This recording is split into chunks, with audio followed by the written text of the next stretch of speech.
अस्सलामुअलैकुम जी। Fundamental of physics Halliday Resnick Walker का 10th एडिशन है। Chapter 35 interference problem 42 reflection by thin layers का प्रॉब्लम है। फिग दे दी गई है 35.42 जिसमें एक लाइट मटेरियल 2 पे थिन लेयर पे परपेंडिकुलर फॉल कर रही है और ये मटेरियल 2 मटेरियल 1 और 3 के बीच के अंदर सैंडविच है।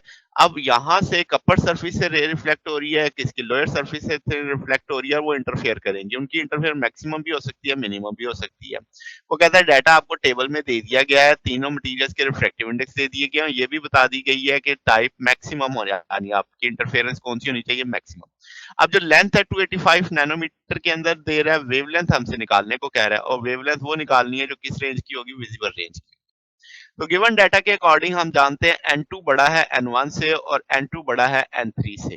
तो इन सिंपल सी बात है कि भाई हम एक सिचुएशन जानते हैं कि जब लाइट डिफरेंट आपके पास रिफ्रैक्टिव इंडेक्स वाले से चलती है इंटरफेस पे, तो आपके पास वो रिफ्लेक्ट करती है, यानी जब वो मीडियम हाई ऐसे मीडियम से जिसका रिफ्रैक्टिव इंडेक्स ज्यादा है उस मीडियम की निस्बत जिसमें वो गुजर रही है, तो उसमें चेंज आती है, पाई बाय 2 की कह लो या लैम्डा बाय 2 की कह लो।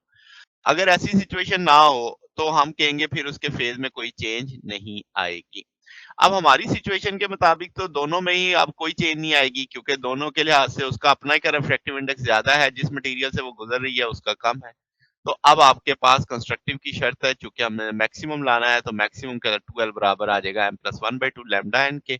ये वैल्यू प्लेस कर देंगे तो ये आपके पास लैम्डा की वैल्यू निकालनी है, तो 4ln 2m+1 लिखा जा सकता है। एल की वैल्यू भी पता है, एन की वैल्यू भी पता है, और एम की वैल्यू 0 रखेंगे तो 1824 नैनोमीटर आ जाएगा। एम की वैल्यू 1 रखेंगे 608 नैनोमीटर आ जाएगा। ये विजिबल लाइट के अंदर रीजन में आ गया, तो हम कहेंगे कि ये विजिबल रीजन में है, तो आपके पास ये कंडीशन होगी, इस वेवलेंथ पे वो कंडीशन अचीव हो सकती है।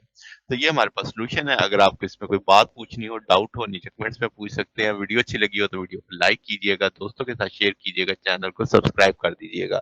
अब तक के लिए इतना ही, बकिया इंशाल्लाह नेक्स्ट देखेंगे। ओके, अल्लाह हाफिज।